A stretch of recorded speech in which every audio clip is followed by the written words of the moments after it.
মা আজকে যেন চুপি চুপি কি একটা যেন বানাচ্ছে। দেখা যাক কি বানাচ্ছে মা।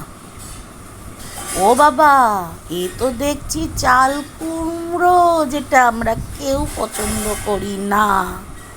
তো যাই হোক, মাকে একটু বললাম এইসব কেন করছো, এগুলো খাই না। বললো খেয়ে দেখ।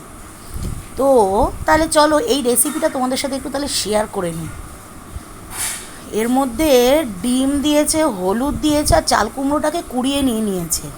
ধনের গুঁড়ো, জিরের গুঁড়ো, হলুদের গুঁড়ো সমস্ত কিছু দিয়েছে। আর দিয়েছে হলো বেসন।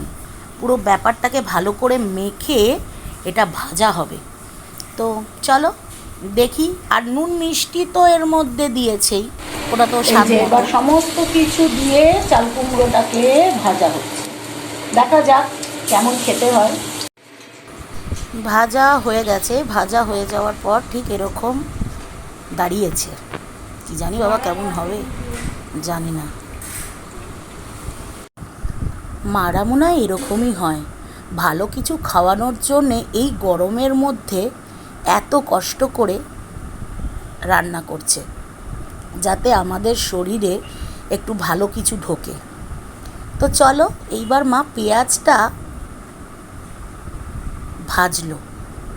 পেঁয়াজ ভাজার পর সমস্ত মশলা এর মধ্যে দিয়ে দিল। পেঁয়াজ বাটা, টমেটো বাটা, ধনের গুঁড়ো, যা যা, হলুদ, জিরে, কাঁচা লঙ্কা বাটা, সমস্ত কিছু দিয়ে ঝোলটা করে ফেললো। কিন্তু হ্যাঁ, খুব ভালো করে কিন্তু কষাতে হবে এটাকে। কষানোর পর যেই তেল ছাড়বে, তারপরে বড়াগুলোকে দিয়ে দিতে হবে।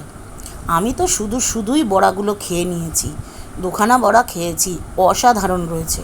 তোমরাও করো, দেখবে দারুণ দারুণ দারুণ লাগছে।